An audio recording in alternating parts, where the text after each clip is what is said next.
As usual, nn 2017 is serving up all sorts of goodies, most of which are being missed in the mainstream media because of the flurry of other news. One of the incidents this week deserves at least a brief look, however, since it speaks volumes about the current state of the Democratic Party and the schism currently taking place there. One of the scheduled speakers at the event was Stacey Evans, a member of the Georgia House of Representatives and a candidate in the Democratic primary race for governor of that state. It's important to say that Ms. Evans was a scheduled speaker, because she didn't get the chance to do very much actual speaking. No sooner did she take the stage than a group of protesters surrounded the platform, holding up signs and chanting to drown her out and shut down her appearance.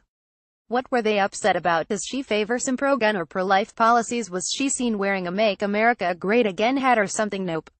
The answer, which becomes clear in this Atlanta Journal-Constitution article, was a bit less subtle than that.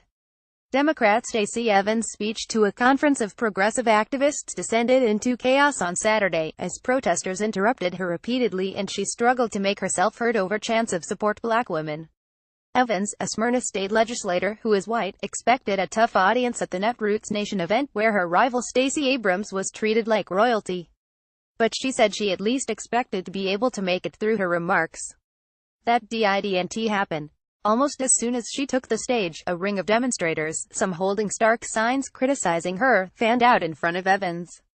The chanting soon followed, pleading repeatedly for the room to speak. "Let's tack through it," she implored. The demonstrators at times drowned her out. Here's a 45-second video which was tweeted out during the display. It gives you the true flavor of what was actually going on. Democrat at Evans for Georgia is struggling to get through her nn17 speech over protests from its Stacey Abrams backers. GablePic.Twitter.com/23 Hecro, Greg Bluestein at Bluestein August 12, 2017. Nobody was saying a thing about Evans' policies, voting record or insufficiently progressive positions. The chants were all about support black women. In case you haven't picked up on this yet, Evans is white and one of her opponents in the primary, Stacey Abrams, who is described in the article as having been treated like royalty, is black. That's the entire difference. In fact, when one of the AJC reporters caught up with the protesters to ask about their opposition to Evans, they couldn't come up with a thing. Emphasis added. One of the demonstrators, Monica Simpson, said she made her stand because she wanted to show she was true to progressive values. Asked why Evans' hasn't met that standard, Simpson couldn't point to any votes or policy stances.